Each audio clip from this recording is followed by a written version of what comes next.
Because I live in England, I wasn't the first to hear about this, but with all the outcry it's causing, it was hard not to find out about it eventually.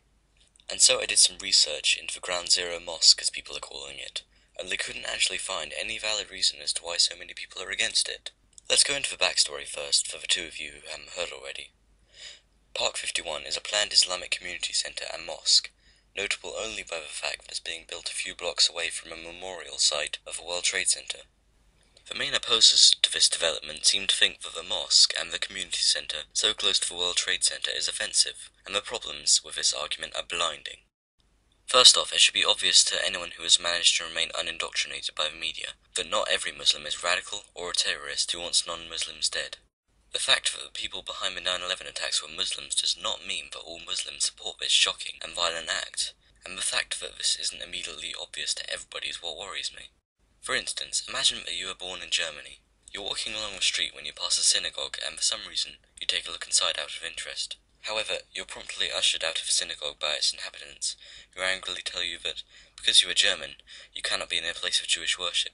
Hitler, they reason, was German, and he was responsible for the extermination of the Jews. Most people would instantly see that this is completely baseless, and in fact outrageous, prejudice. Just because you are German, that does not mean that you share the ideals of Adolf Hitler.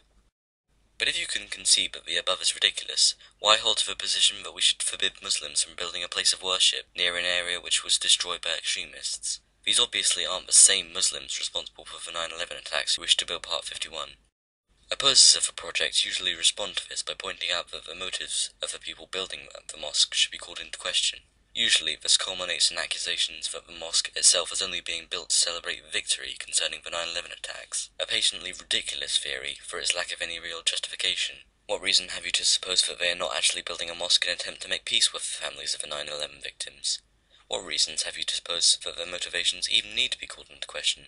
These people are not guilty of any crime merely because others who are guilty of a crime share their religious beliefs. If I were to suggest that because some priests are corrupt, and therefore every Christian is corrupt, I would be ridiculed, and rightly so.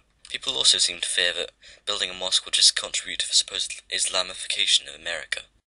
I'm sorry, but doesn't your country promote freedom of religion?